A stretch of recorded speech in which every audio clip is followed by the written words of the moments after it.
I really am overwhelmed by all of this, you and all these people that I love, my family. I, I did not expect anything like this kind of honor. And I hope that my taking you on a little trip with me in my P-38 will make it kind of halfway worthwhile for the time you spent with me. If I can just take a couple of minutes to get my breath, I'll be with you right away.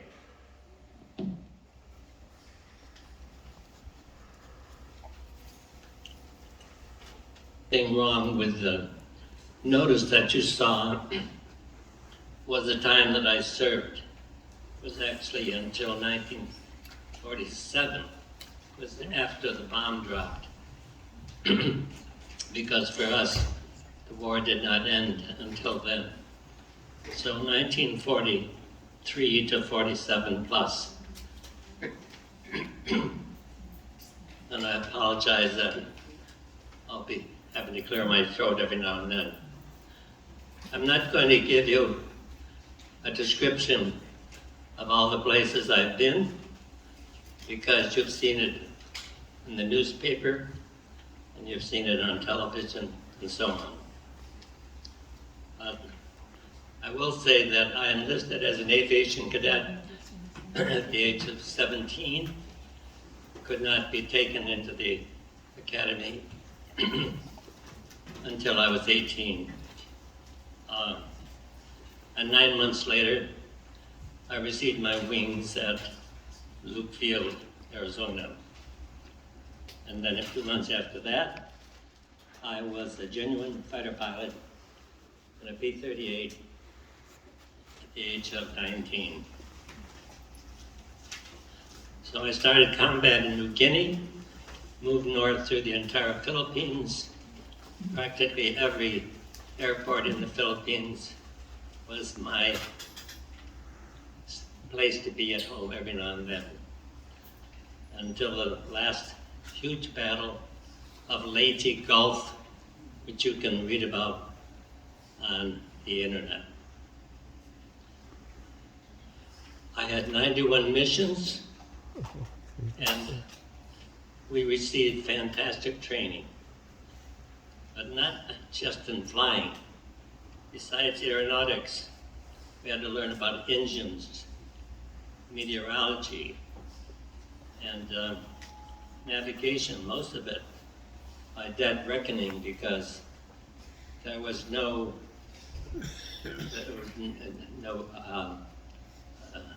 special kind of help that we got that you have nowadays. They make a flight plan and they're in contact with you all the time. We had to be by ourselves during the entire war, and we're able to get from one area to another just by dead reckoning. I think you're not used to thinking about flying without radar, but we flew without radar almost continually. We learned about machine guns, bombs, aerial gunnery firing. They had a plane pulling a target, and our guns had different colored bullets. So if we had 4 people firing on the target, they were able to tell whose bullet hit the target by the color that was in the target.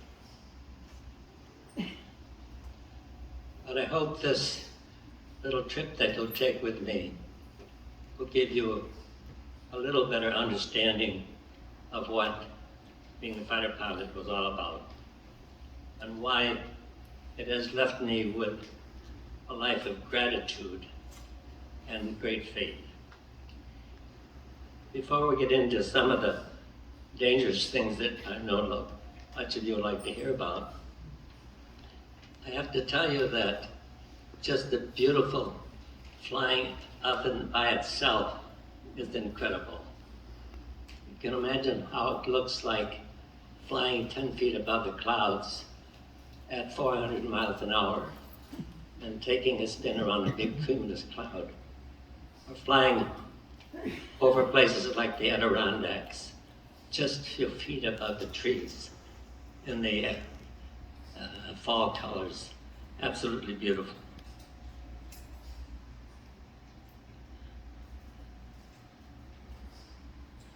Now, combat flying obviously can be dangerous. We lost something like 20,000 pilots just in training. And I started flying at the age of 19, and most, no, I should not say most, some of the pilots I knew never reached the age of 21. I myself came within seconds of sudden death during training. And I'll tell you a little bit about that. I was flying a P-39, which is Gary will show.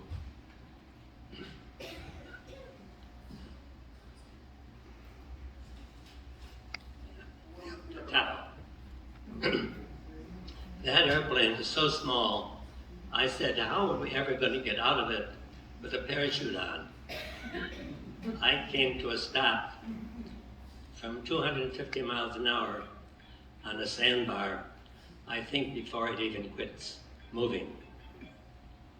We were supposed to come in off the ocean and then have an imaginary target in the river. And the river had sandbars, water, sandbars, and we were flying below the level of the bank of the river. And so we were flying about 250 miles an hour with a bomb underneath my airplane. And luckily, as much as I loved flying at low levels, I also kept on 2 big shoulder harness straps and a big seatbelt strap as tight as I could have them. And that, in a sense, helped save my life, because I decided, since my engine started to falter, I would try to get a sandbar rather than water, because that little airplane would sink in a few seconds. And so I had to come to a very sudden stop by picking a wet sandbar. And sitting above our windscreen is a great big metal gun sight right about here. And so after I got out of the airplane, I went back in, and I couldn't get within 6 or 8 inches of the gun sight by stretching my weight against the belt. And had that not happened, I would have had a hole in my head from that going right through my head. So that was the first time that I realized someone else was flying with me throughout all of my missions.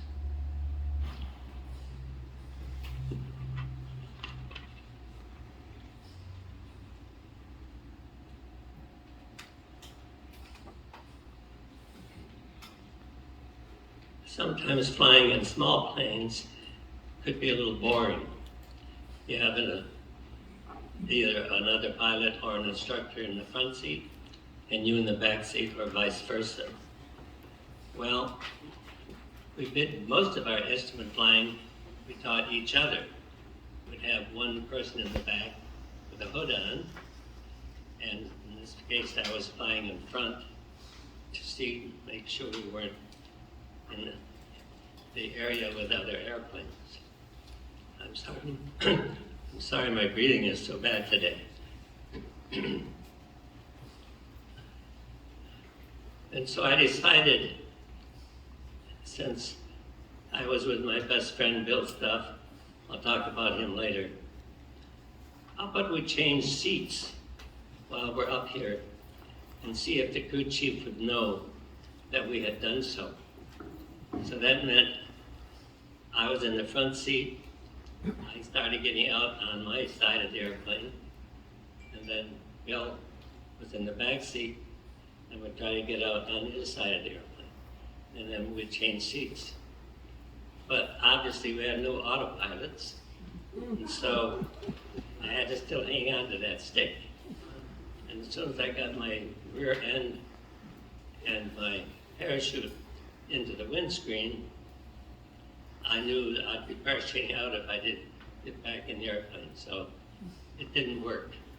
But it showed me that, somebody mentioned, it showed you were never afraid of flying. And that's true, I never was.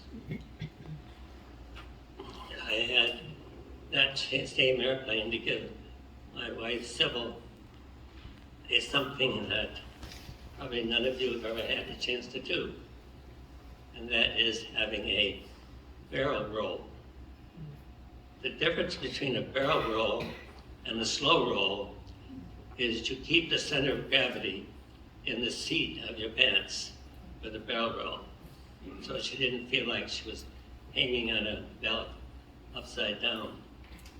Believe it or not, she enjoyed it and loved every minute of flying with me when I had my own airplane.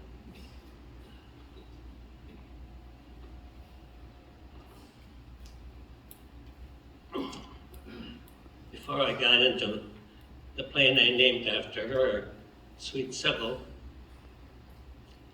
we had an air raid that night with one of the Philippine Islands, and we had spent quite a lot of time in foxholes. And that morning we got out of the foxhole, and I looked at where my airplane was parked, and there was nothing but smithereens that had been hit, a direct hit by a Japanese bomb. But luckily, I got Sweet Sybil out of the deal, which then carried me through the rest of the war. Some people have asked me, how did you manage to fly 6-8 hours without having to use the facilities, as it were? I'll tell you about what one pilot did. We had little canvas bags that we brought our lunch with us. And now imagine this.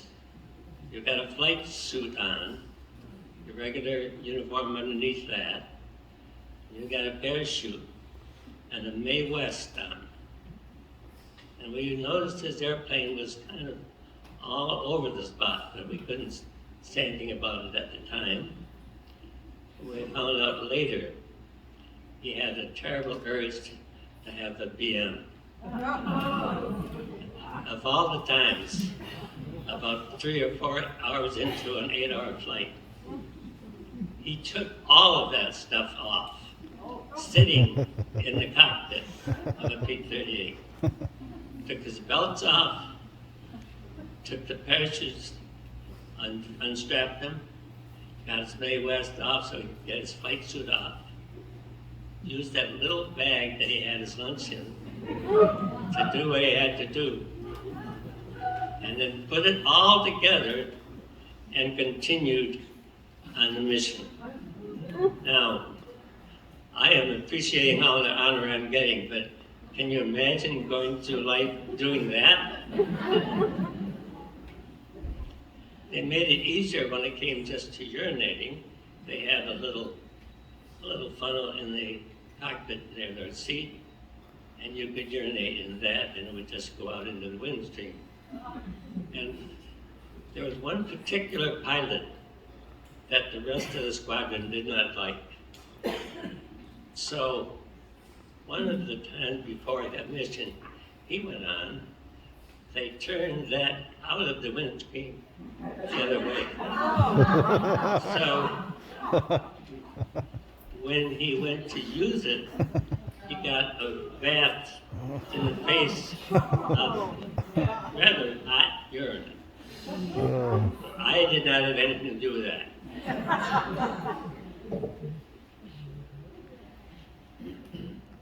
People have asked me about compressibility.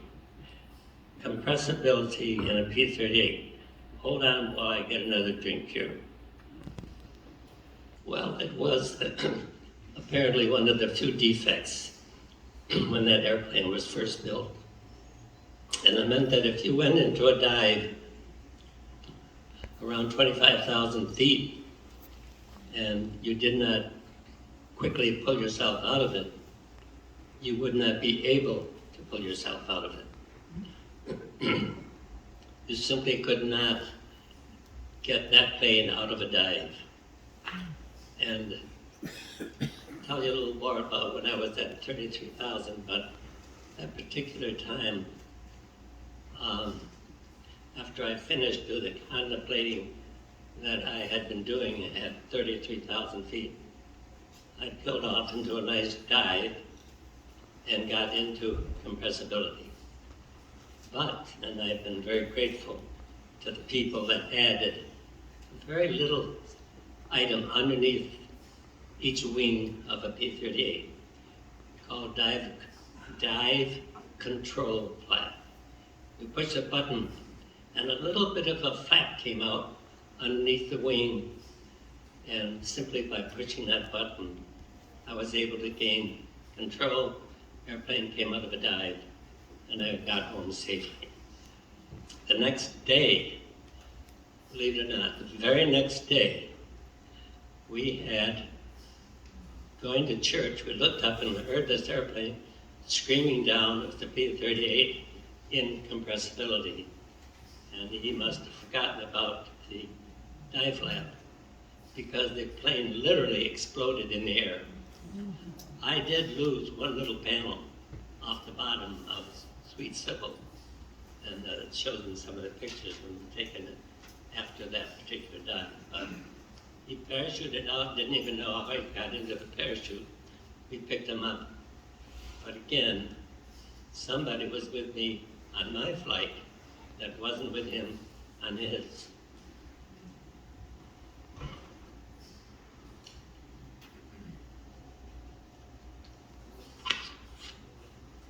That particular item came in handy many times. There were some missions in the Celebes where we were supposed to strafing and destroy big ammunition trains and trucks with ammunition. And so it was in a very curvy part, if you can imagine, a very curvy area, almost not in the mountains, but a lot of hills. And it was very difficult to get a target and lined up and fire on it and pull up because of the hills that were all over the place. And this particular spot, I pulled up after strafing a train, and suddenly I got a hill right smack in front of me. Luckily, again, that little dive flap gave me just enough lift to get over the trees without taking the leaves with me. We occasionally had things that you might call dogfights, but they were with Navy Corsair pilots, just for fun. And they were just wonderful. I thought I could spin in a Corsair with a P-38. I could not do that. They were that good.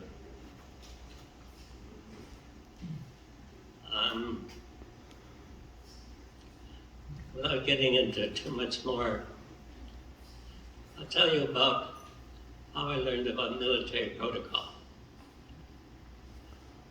It was in the second phase of flying.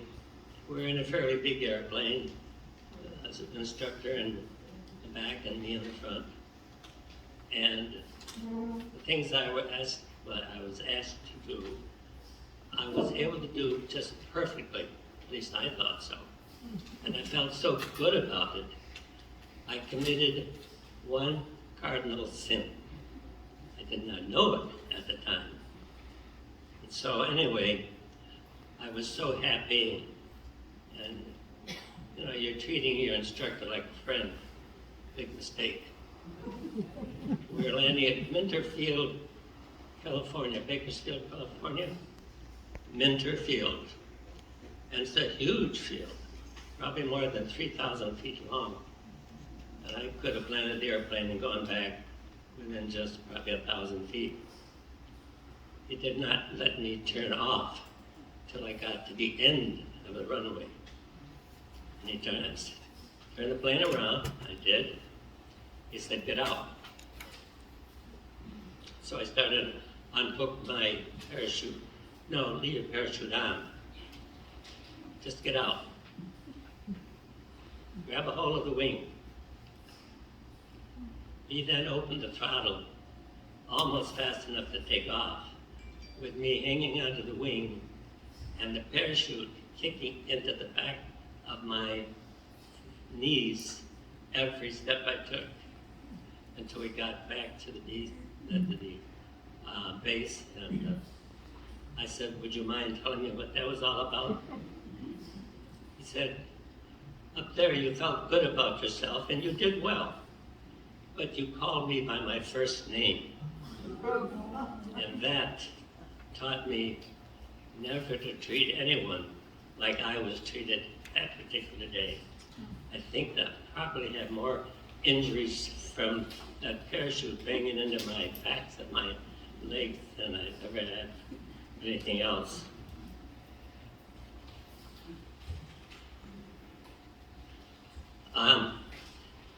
You could look up the Battle of Leyte Gulf. It's on television, and that was one of my last missions. We were flying cover for the Navy. They had an aircraft carrier, and the Navy and Marine pilots were taking care of any Japanese planes that came in at their level, but we were to keep anyone from coming in above and attacking them. But really it didn't have that much to do, but it was probably one of the most deciding factors in the war that allowed us to win that war, even had it not been for the atomic bomb, except for having to invade Japan itself. So our 13th Air Force became a deciding factor in isolating and destroying places like Rabaul, Truk, Japan's most important bases and headquarters, which had much to do with the defeat of that empire. You probably know about General Yamamoto. General Yamamoto was actually Harvard educated, and apparently was a brilliant strategist. And he masterminded Pearl Harbor. It was a P-38 that we learned he was flying on a certain day at a certain time, and they shot his aircraft down and killed him. It was another deciding factor in the war.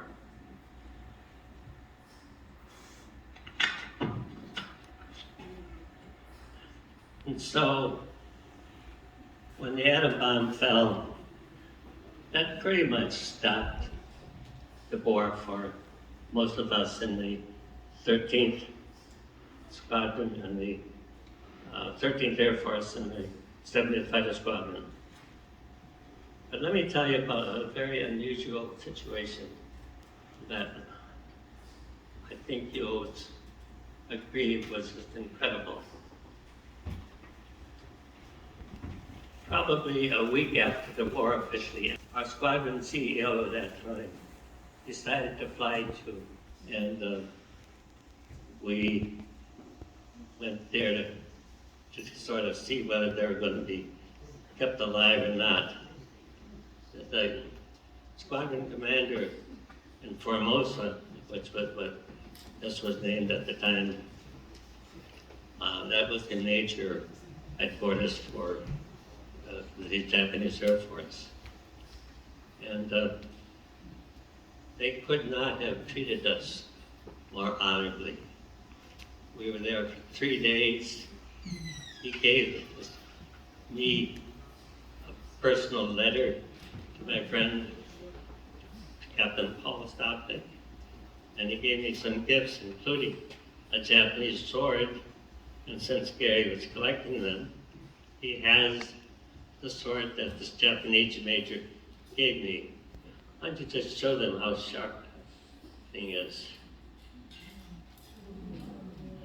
And for them, that was almost like a sacred trust to give something like that away to the airport that was essentially enemies just a week or so before. But can you imagine becoming friends with the headquarters of a Japanese squadron like that shortly after the war? When you think about it, you realize how ridiculous and useless war really is. Amen. Now, I'm getting close to the end, folks.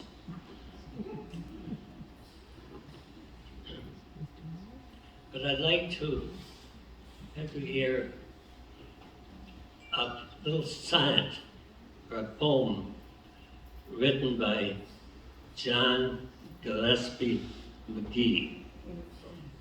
John was an American who went to Canada to become a pilot so he could join the British Air Force and fight the Germans. Oh, no, If you give me for a minute more, I'll take another drink, because on August the 18th, 1941, while flying at 33,000 feet, he began to write high flight on the back of an envelope.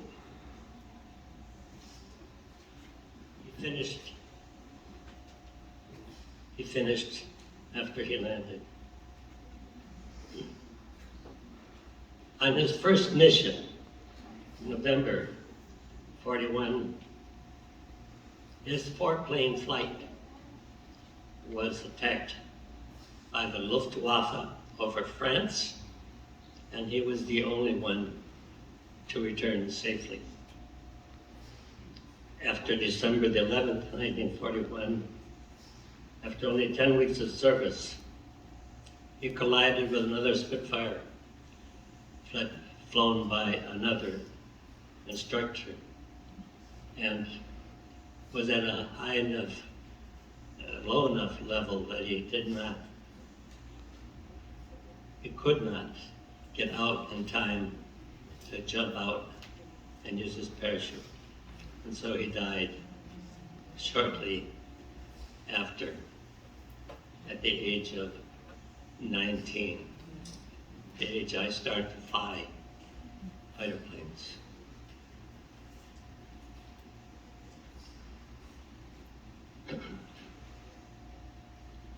This particular poem for a while was required for all aviation cadets to learn it by heart.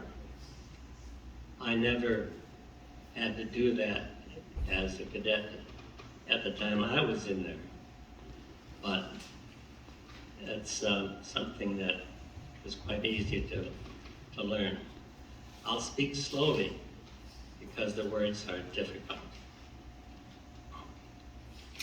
Oh, I have slipped the surely bonds of earth and danced the clouds on laughter silvered wings. Sunward I've climbed to join the sparkling mirth, the tumbling mirth of sun-split clouds, and done 100 things you have not dreamed of. Wheeled and soared and swung high in the sunlit silence. Hovering there, I've chased the shouting wind along and flung my eager craft through footless halls of air. Up the long, delirious, burning blue, I've topped the wind-swept heights with easy grace, where never lark or even eagle flew. And while with silent, lifting mind, I've trod the untrespassed sanctity of space, put out my hand and touched the face of God. That was probably 6 weeks before he died. Let me tell you just a little bit, I'm almost done. But the best part is that they come. I was at 33,000 feet, and it's a wonderful place to contemplate. I was faced with the upcoming need to attack Japan itself. But it also gave me time to reflect on all the blessings that I've had. And I say often that we flew alone, but obviously I never did. I guess God wanted another doctor in practice before the war got too far along. My best friend Bill Stubb and I were together for the entire war, and we helped each other out when we had a problem. And I won't go into all of that, but I've met some of the finest people in the world, the Philippine people. One of them invited me to have dinner with them, a very lovely dinner with chicken, and they had so little and yet so willing to share it. Meeting the people in Australia and R&R, wonderful people. Would you like to know how Sweet Sybil came to be? Because this story is so much about her. Another 5 minutes, okay, Doc? Okay. I had not done any particular dating. Now, I had done no dating during the time of my aviation cadet career. When we got to California, to Ontario, where I was getting the final twin engine training, my best friend said, I've got a date with a girlfriend. She has a girl, how about you go on a date with me? I said, sure. Gave a phone number, I dialed the number, and no one there. But as I'm walking out towards the door, I looked behind the ice cream counter. It was the most beautiful woman I had ever seen. I mean, I have had people from the USO who were movie stars. Nothing as pretty as this lady. That's the Sweet Sybil I first met. Okay? And so I tried to have a date with her, and of course, my mother will not let you have a date, let me have a date with a fighter pilot. But I persisted, and eventually Mom invited me to dinner, and they allowed us to go on our first date together with them. And there's another story, which I won't go into that much. But I think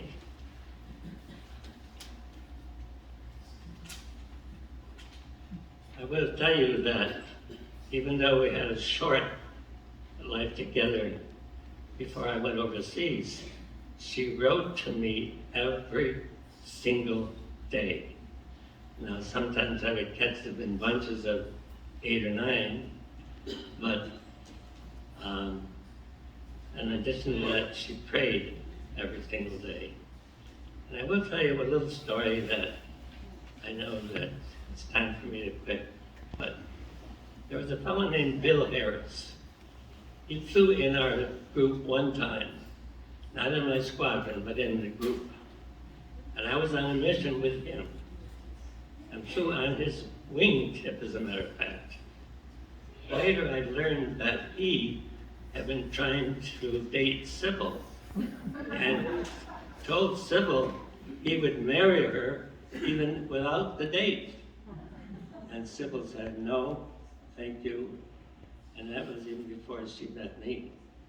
But I think that someone up there wanted her and I to get together. So ladies and gentlemen, thank you so much. I know this is kind of a lot for you to digest, but at least now you have a little better idea of what being a fighter pilot in the greatest airplane in the world at the time, a P-38 Lightning. Thank you again. God bless.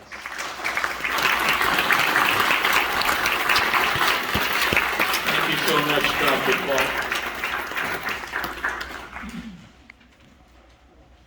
Now I went from a very little two-seater plane to flying the P-40 and other planes that had like thousands of horsepower more in just less than the course of the year. That's how good our training was. Yes, sir. I'd like to now invite Major General Kevin Bradley to the stand, please. I'd like to say a few words, Dr. Paul, and then we're going to do our pinning ceremony. Very good, Dr. Paul, Captain. It's tremendous to be in your presence. That was a tremendous story. Good evening, everyone. I would tell you that Dr. Paul had mentioned a couple of times gratitude. I represent proudly the 700 volunteers of Honor Flight Syracuse, and our typical mission is to fly veterans to Washington, D.C. But this year we've learned to thank our veterans in different ways, and I'm very honored to be here this evening, to be invited to have an opportunity to honor you. I see this young soldier is over here. He's been at attention holding the flag, and if you could ask him to go to parade rest so that he doesn't lock his knees, please. I don't think he's going to do that. Sir, you mentioned gratitude a couple of times during your talk. And so that I know that there's a lot of people here who would like to thank you in a lot of different ways. I would just like to quote you, which I think is very poignant, and it does represent what I think is the vision and the grace of the greatest generation that you represent. That those of us who survived this war have lived lives of gratitude that will remain with us forever. And you have done that through your life. And so I would tell you that on behalf of all of the people who are here this evening, we are the ones who are grateful and have gratitude for the service that you've given to not only this country, but to this city. And with that, we've got a couple of small tokens. The first is a coin from one aviator to another. You know what this means? Yes. And I wore those silver wings for a long time and flew at Luke Air Force Base. So we share that bond. The second is that you are now the Veteran of the Month. And I want to go ahead and pin this on you. Wow. Talk about honors. Without stabbing you, we've got a doctor in the house.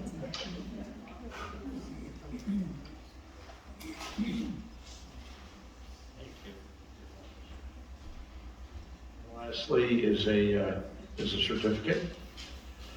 Dr. Paul Stobnicke, for your faithful military service in the United States of America, for defending the freedom guaranteed by the U.S. Constitution. We thank you for your service to our country. We hereby salute you as our Veteran of the Month, September 2021.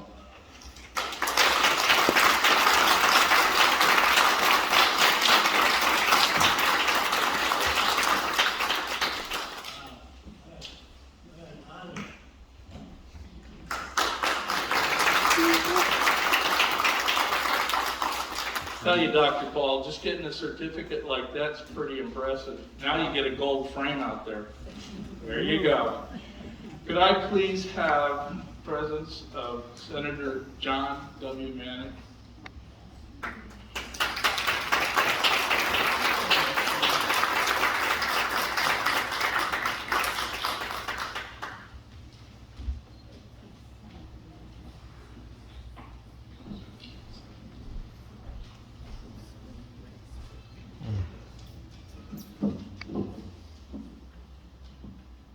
Thank you, sir.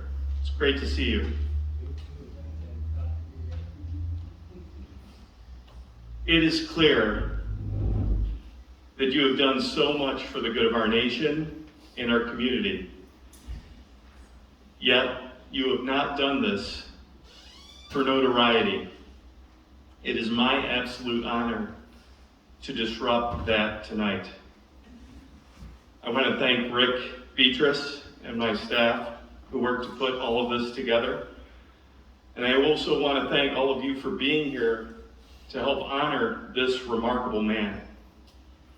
Many of you have served yourself, and we appreciate your service to this great country.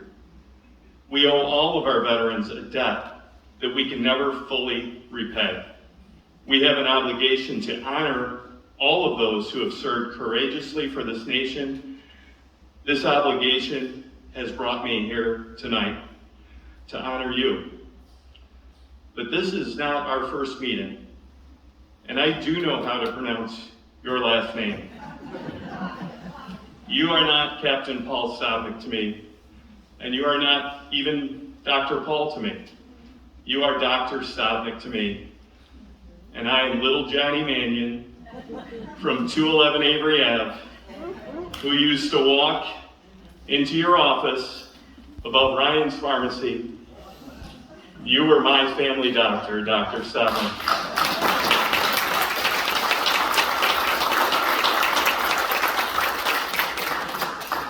Dorothy and Jack Mannion were my parents, and you were our doctor. And I mentioned my team. We spent a lot of time to make sure that we honor veterans and we honor them in the right way. And many times we have given out proclamations as a form of an award. But tonight, I will read a proclamation that is just a part of a larger award for an individual who is very deserving. I know your speech, and rightfully so, took quite some time. And it was great to be a part of that. I'm honored to be here tonight to hear your stories, but beyond your stories, the lesson that you are continuing to teach. I appreciate that. So this will take me a little time.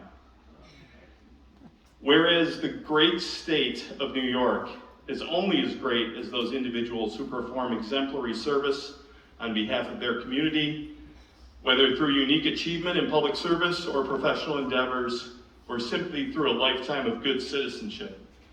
And whereas Dr. Paul Stobnicke enlisted to serve at the age of 17, he would be assigned to the Air Corps 13th Air Force 70th Fighter Squadron, where he flew over 90 missions and was promoted to captain prior to the conclusion of World War II.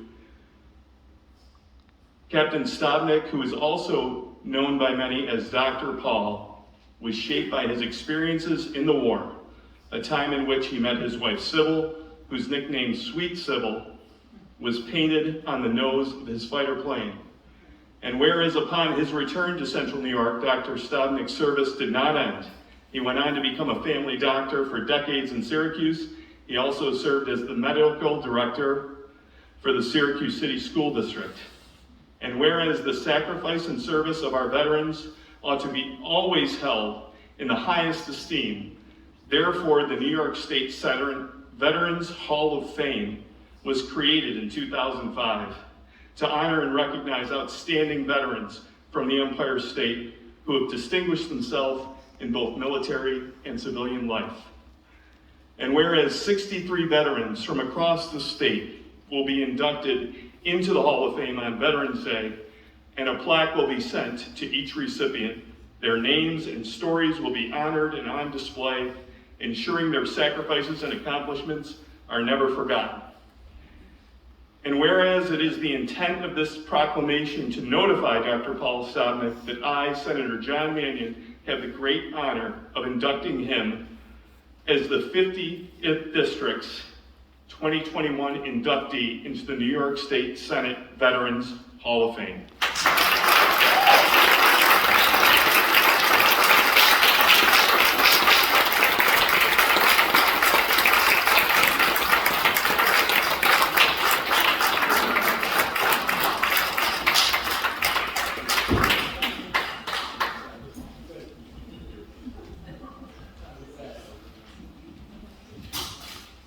Thank you, everyone, for being here. Thank you, Dr. Stobnicke. Yes. Thank you so much.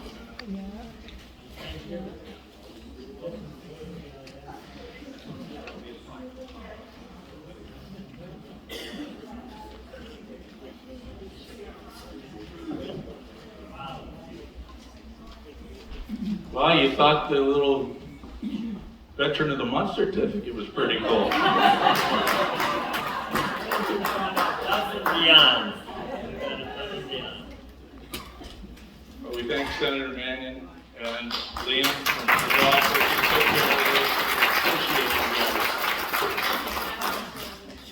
Would the famous mayor of Fayetteville please join me up here? Yeah. What an honor it is to be here this evening. And first, I have the privilege, Doctor, of reading from the Congressman John Katko a letter to you. Dr. Stobnicke, I write to congratulate you on being named the Town Center Retirement Community Veteran of the Month and for being inducted into the New York State Veterans Hall of Fame. These honors are truly well-deserved.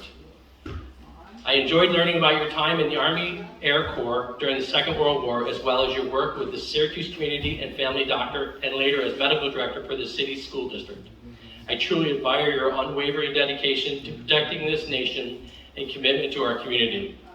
Although I'm not able to congratulate you personally on this special occasion, please accept this flag that has flown over the United States Capitol and certificate as a sign of my respect for your service. Once again, congratulations, John Katko.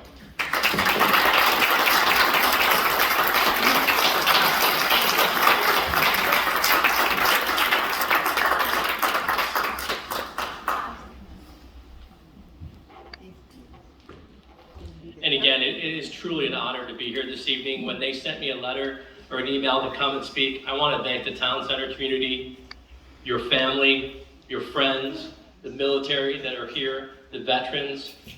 One thing that this community does is remember the service to our country. That is so important, and I thank you for all the work that you do doing this. Dr. Paul, you have brought together an incredible amount of people to honor you today. I got to see Father Kevin, who I haven't seen in a long time. I just learned something about Senator Mannion. I'm going to use that as we go through life. And to hear your story, I watched two people cry during some of your ceremony. I could sit at that table for hours and listen to what you did for this country. Not only have you donated your time, your talent, and your treasure to our community, you gave your time to our country, you gave your time to our community, and to our citizens, and to our schools. That is a well-deserved life, and I want to say it's an honor and privilege to be here tonight and to meet you. And there's a saying, I get to do this, and this is a complete and utter honor. Thank you so much on behalf of all the residents of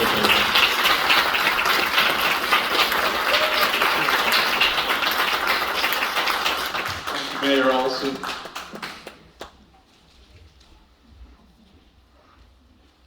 Dr. Paul, this also came from Congressman Katko. It's a certificate of congressional recognition in honor of Dr. Paul Stobnicke. It says, New York Veterans Hall of Fame inductee and, read that, Town Center Retirement Community Veteran of the Month.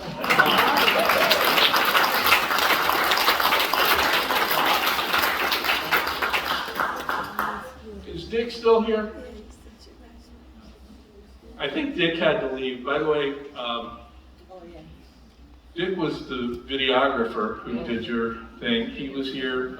Joe Messamio came in for just a little bit. He just wanted to see the presentation. But please know that they were here.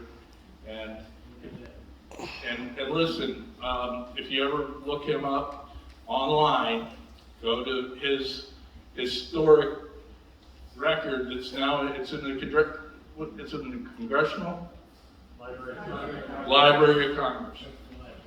Yep. All right. And now would like to introduce Alex Ben, our newest partner.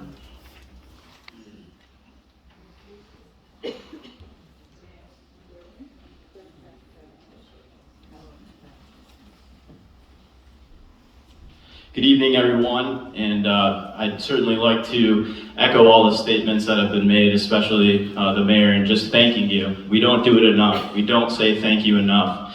I'm privileged to serve as the executive director of Clear Path for Veterans. We provide programs and service to military members, veterans, and their families. We're actually located about 10 miles right up the hill here on Salt Springs Road, and we can't thank Rick and his staff enough for their partnership and their support of our mission.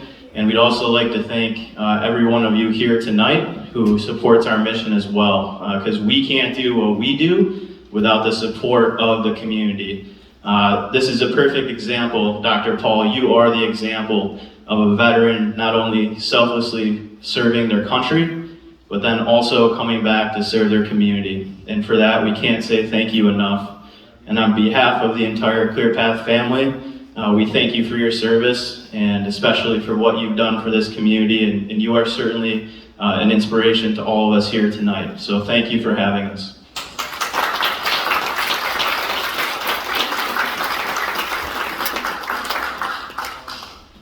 Thank you, Alex.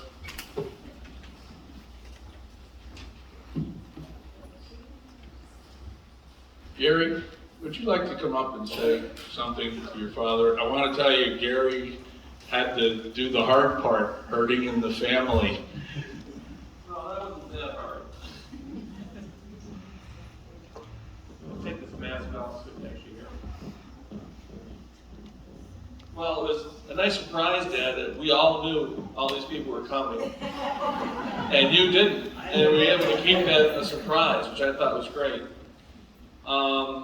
Everybody told me to keep this short, and I will, but I like to ask a personal question, Dad. And you've always told me this one story about, getting the sword and stuff, that you flew into this area that was taken over by the Japanese, and you and your wingmen, and you fought the Japanese out, and you landed. The natives came and thanked you, and you always said that you're 19 years old, and these half-naked women came up and wanted to really thank you and tell you for saving their little township there. And you said to all of us in the family, oh, they wanted me to be with one of them. But I said, no, I was a good Catholic boy, and, had Mom waiting for you. But my question is, and I've been waiting all these years to really ask you, now that Mom is gone, is it possible that there is a Stobnicke in the Philippines somewhere that I should have tried to call and said, hey, we're honoring your father, we didn't know you existed, but, so, now that Mom's gone, yes, you can still see you, but, hopefully she won't send a lightning bolt. Is it true, 19 years old, half-naked woman, you said no? Is that true? It is true not only about the people in the Philippines, but about the lovely ladies down in Australia. Whenever anybody that wore a pair of wings down there could do anything they wanted, but no, I said no. Yes, really. I mean, flying all those missions and getting shot at and coming back, and I think that's a great thing, but to be able to say no to that at 19 is just unbelievable. I mean, if you didn't worship him before, you got to do that now. Thanks, Dad. I really appreciate it. And again, we all love you. We all appreciate you. I too agree that the country does not do enough for our veterans, as well as the people who are still serving. But at least tonight, you got a little taste of how people really do appreciate that. And we love you.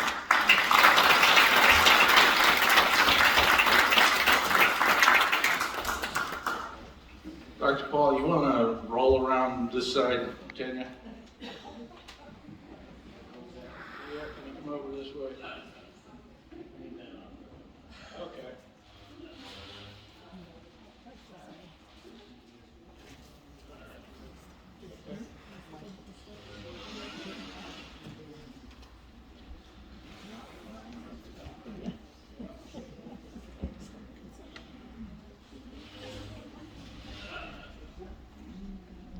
Maybe so you can just see the screen. There you go. Go ahead, Miss Karen.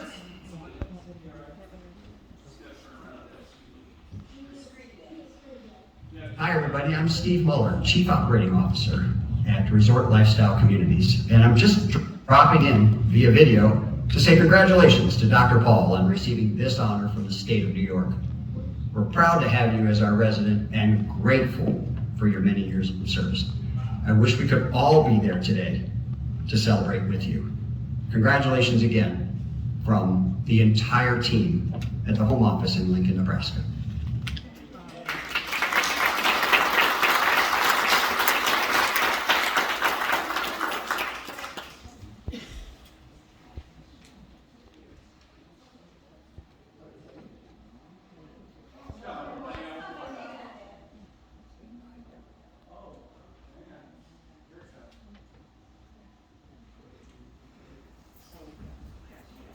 Could you move that flag, please?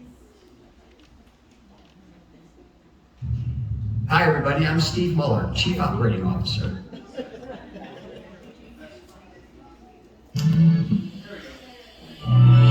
Good evening.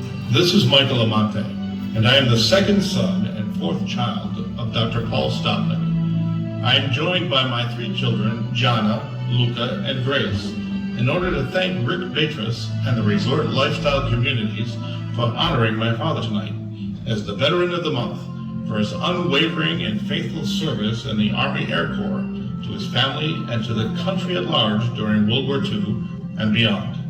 Additionally, we'd also like to thank Senator John Mannion and his staff, Congressman John Cato, Major General Kevin Bradley, Alex Bean, Dick Hella Giovanni, Steve Mueller, and longtime friend of our family, Father Kevin Corcoran. Thank you all for this dutiful recognition. You could not have chosen someone more deserving this honor than my father. Myself and my children, all those present here, and in fact the population of the planet, are the happy beneficiaries of my father's dedication and commitment. There are not enough words to offer him to convey our gratitude and humble thanks and show the collective debt and esteem we all owe to him and the men and women who served with him. So thank you all once again for this recognition. We wish you all a safe and happy tomorrow. And so, from a grateful heart and lucky community, thanks, Dad.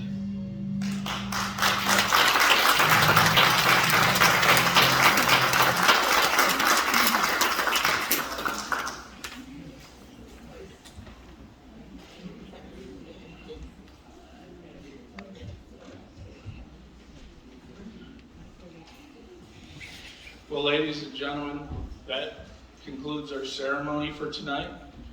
We are going to retire to the colors, so I will ask you all to stand.